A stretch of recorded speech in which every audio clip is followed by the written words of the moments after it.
Grace is not to compromise. Grace is not to leave. మళ్ళీ వెళ్ళిపో నీ స్థాయికి అన్నాను కాదు. No, that's not grace. Grace ఎంత లిబరల్లో అంత హోలీ కూడా.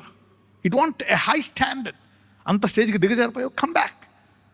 గడిచిన సండే చూసాం, బ్లాట్ అవుట్ చేస్తే you want blot out your sin. Blotting out అంటే దాన్ని పూర్తిగా తుడిచివేయడం, ఇంకా కనపడదు అది. It's blotted out. Exercising the promise that Holy Spirit gave you is not an option. Or manifesting the promise that the Holy Spirit gave you is not an option. Working out your promise or fulfilling your promise is not an option. దేవుడు నీకు ఇచ్చినటువంటి వాగ్దానము నువ్వు నెరవేర్చుకోవడం అనేది option కాదు. దీన్ని చాలామంది విమర్శిస్తూ ఉంటారు, కానీ but still truth is truth. అవునా కదా? యా, మన దేవుని అనేక విమర్శిస్తారు, కానీ ఆయన ఈజ్ ఇట్ ట్రూ? యా, మొత్తం ప్రపంచం అంతా ఆయన ఫాల్స్ అంటే ఫాల్స్ అయిపోతాడా? He is true. You see now nobody can make his false. మనందరం ఒకవేళ ఆయన ఫాల్స్ అంటే ఫాల్స్ అయిపోతాడా? అని మన మోకాలు ఆయన ముందు, ప్రతి మోకాలు, that prophecy has to come to pass. Every knee shall bow, every tongue shall confess.